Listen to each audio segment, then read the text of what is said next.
Сайн байна уу түшиг хаа? Сайн бацхан залуусаа төшиг байна. За саяных хөгжилтэй байдлаар оруулсан шүү ойлгоорой. За тэгээд ямар тач өнөөдөр бид түшиг ах болон Grimix 2-ын компьютерийг хамтдаа илүү нээж мэдцгэх болно. Бүр илүү дэлгэрэнгүйгээр CPU нь ямар байдаг, график карт нь ямар байдаг гэд бүх юм гоё бэлтгэхээр шийдлээ. Тэгээд ямар тач эхлээд түшиг ахын оруулсан бичлэгний кейснээс эхэлцгээе. Би танаас үзүүлэлтийн зүгээр шууд танилцуулъя. За кейс бол Аза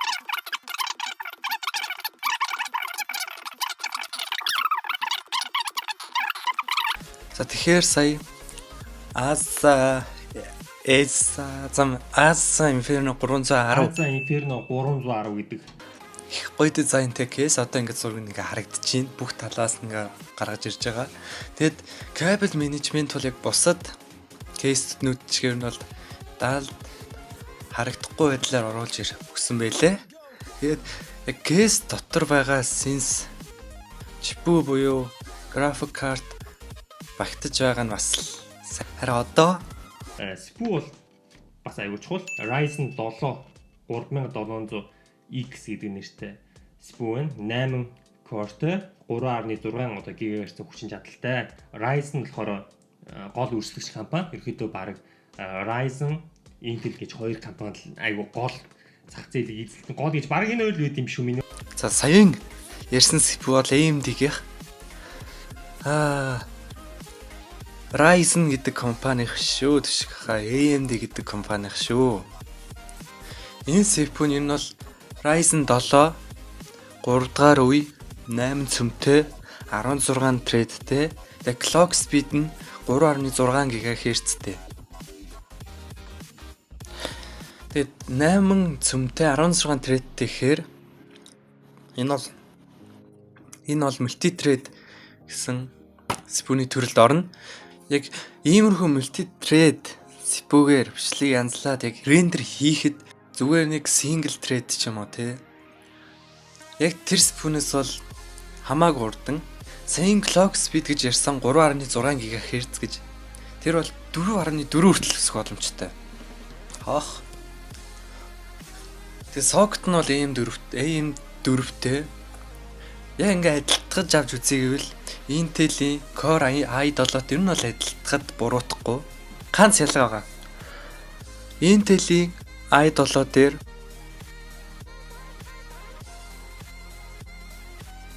сая хаана явж илаа? Хөлтөө гэж явж илуу. CPU-ний доор пингээд маш богинохон хэмжээтэй ингээд тог дамжуулах ч юм уу мэдээл дамжуулах тийм нэг зүү шиг юм байдаг. Тэр нь Intel Core i7 дээр байхгүй. Ryzen 7 дээр байдаг. Эний гол сул тал нь юу вэ гэхээр одоо тэр нэг ганц гинэ. Олон зүүнүүдээс нэг нь далила. Тэр шууд гэмтэн. Тэгэхээр түшиг ах. Та motherboard-ноос CPU-г гаргах гэж байгаа бол болгоомжлох хэрэгтэй шүү.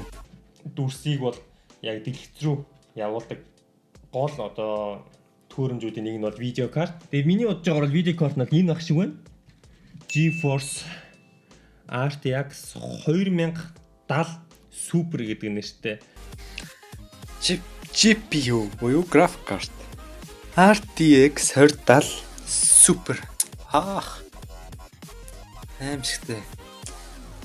Тэгээд GPU-д бол RAM гэдэг юм их чухал. Тэгээд энэ graphic card-ны RAM нь 8 GB-тай, GDDR6-тай. Энэ graphic card нь Zotac Gaming гэсэн компаниас юу нь бол гарч ирсэн байсан. Одоо ингээд харагдаж байгаа бүр ингээд томруулж харахад ингээд томруулж хараад тавьсан. Хажууд нь бас ингээд зурагтай ингээд тавьчихна. Тэгээд тэр хажууд байгаа Zotac Gaming гэснийг санацгаараа амар адилхан байгааз. За дараагийн чухал юм бол RAM. RAM нь бол энэ баг шиг байна. Энэ харагдаж байгаа юм баг шиг байна. RAM нь ямар RAM бэ гэхлээр 16 GB-ийн DDR4-тэй. Тэгээ артлынх нэг тоо байдаг. Бас тэрийг юу гэдэг мэдэхгүй 3000 гэсэн тоотой. За яг энэ бичлэг дээрээс харахад зурган дээрээс нь харахад заяа 2 RAM байна. 2 RAM байна гэдэг чинь dual channel байна гэсэн үг. 1 RAM орвол энэ нь single channel гэж ордог. Харин 2 RAM орвол dual channel гэж ордог. Одоо энийг ялгааг нь усан сан дээр чавж үзье л та. Одоо усан санг дүүрэхэд нэг хоолоогоор дүүрэх үү, хоёр хоолоогоор дүүрэх үү гэдэгтэй адилхан. Мэдээж хоёр хоолоогоор дүүргвэл хамаагүй урдан дүүрнэ. Нэг хоолоогоор дүүргвэл удаан байна. Яг тэрэн шиг бодож авч үзээрэй. Улаан өнгөтэй байсан. Нэр нь бол сайн харагдахгүйсэн. Тэр нь бол нэрийн тааж байгаагаар авексэр үлээ. Тиймэрхүү байж магадгүй. Буруу ч хийж магадгүй. Нэг төшиг ахал мэднэ. Би бол сайн хараагүй. Бүрсэж харагдаадсан болохоор сайн харагдаагүй. За одоо ч дууслаа да. Багтаамж мэдээж компьютерээр хадгалсан бүх одоо юу гэдэг тоглоом, бичлэг, мэдээллүүд бүгдээрээ хадгалахад бол зай багтаамж хэрэгтэй. Тэр багтаамж болохоор 1 терабайтын Toshiba SATA 3 гэдэг HDD багтаамж байна. Тэгээд SSD нь болохоор 480 GB SSD байна. За сүүлийн үед энэ бол удаан гисоч авч байгаа 1 терабайтын HDD гэж гаргалаа. Тэгээд тэрнийхээ дараа HDD-гийнхаа хэд дахин хурдан SSD 480 GB. Өөх. Хэрэглээнд бол юм яг тохирсон багтаамж. DVD CD-тэй тэгээд энэ бүхний тоогоор ажиллуулах 600 ваттын Enermal Night Tide гэж герман тогны юу гэдэг вүлээ? Тогны хүчтлийн мэдгүй ямар 600 ваттын хүчтэлтэй. Нэр нь бол герман болохоор бичиж чадаагүй лээ. Харсан баг. 600 ватт цэг 3 цэгтэй. Энэ тэгэхээр ер нь бол германд их зарагддаг алдартай ч магадгүй. Хил алдартай яхан дээ. Дахиад нэг холын зам орчлоо. Одоо Grimix өмнө жилийнхээ бодвол шинэ компьютертэй болсон. Илүү хүчтэй гэж өөр бас хэлсэн. Процессороо тэр чигээрээ солисон манайх 2019 оны сүүлд баг 2020 оны ихээр цоо шинэ процессортой болсон ба.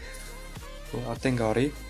Доор нь харуулъя жоохоо. CPU нь Ryzen 3700X гэсэн CPU байгаа. Тэгээд энэ наатлын асж байгаа сенс нь бол CPU-гээ дагаж ирдэг. CPU-гээ дагаж ирдэг сенс байгаа өөрийнх нь.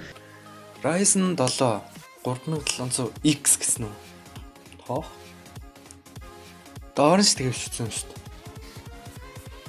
Тэгэл төшиг ахынхтай адилхан юм ээ. Хэрвээ та дахин змээрэл ухраагаад хүрээд ирээрээ. Энд хүлээжлээ. За таныг ирсэн гэж бодож байгаа шүү.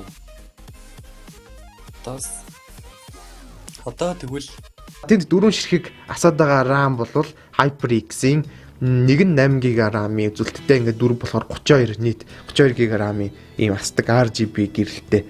HyperX-ийн DDR4-ийн 4 ширхэг 8 GB нэ. 32 GB нийлээд. За чи 4 ширхэг гэхэр чинь юу болох вэ? Quad channel болно. Би өмнө хэлсэн гоё жишээ татдаг. Усан сан 4 хоолойгоор дүүргэж ийм л гэж бодоход болно.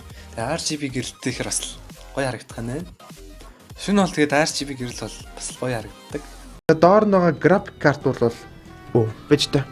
Арай RTX. Үе энэ чи. Юу юм бэ? 2080 биш үү? Тийм ээ 2080 байл.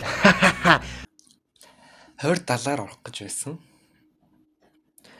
Тэгсэн Call of Duty Black Ops 4-ийн тусгай graphic card RTX 2080 Ti. Воо. Asus Strix. Тэгээд SSD дисктэй за компьютер маань ер нь бол нэг иймэрхүү. Тэгээд кейс нь бол юм сайхан цагаан гэрттэй. Тэгээд ер нь компьютерийн процессор тал дээр бол яг одоогийн байдлаар энэс цаашаа тулгаадах, сайжруулах надад бол шаардлага бол одоохондоо байхгүй. SSD disk гэж сая тайлбарлаж өглөө. Тэгтээ M2 гэж хэлсэнгүй шүү дээ. Яг хэлсэнгүй. Тэгэхээр энийг M2 гэдэг бол SSD картн дээр ерөнхийдөө суурилсан гэж хэлж болно. Тэгэхээр M2 бол жирийн SSD-гээс жижигхэн, маш жижигхэн ч асууж. 2 дахин жижигхэн, 2 3 дахин. Тэгээд тэрийгээ дагаад 2 3 дахин урдаан. Одоо motherboard их хавтаа. motherboard буюу их автангаа TUF Gaming X 570 энэ бод Blue гэсэн Plus хэлбэртэй. Plus Blue-гээр авчи. Blue гэж танилцуулсан бүр ингэ доор нь гаргаж ирсэн байсан. Тэгээ PCIe 4.0 гэсэн холболттой график карта болдгийг гэвэл тэгээ хоёр ширхэг AM2 SSD орох боломжтой. Тэгээд HDMI-гаас орлт гаралттай. Тэс гол зүйл бол CPU-тэйгээ таарах хэрэгтэй. AMD-гийн AM4 гэсэн socket-тэй. За. Ингээд бидний илтгэсэн бичлэг таалагдсан бол subscribe дарахад битгий мата subscribe. За ингээд бидний бичлэг таалагдсан бол subscribe дарж биднийг дэмжээрэй. Лайк дарахаас бити мартаарай. Өөр YouTube-ийн процессорыг яг ингэж гоё тайлбарлаа гаргамаар байвал комент хэсэгт бичээрэй. Тэр болгоныг уншиж хагаад сонгож авч байгаадаас ингэж хийж болно. Тэгээ үтсэнд баярлалаа.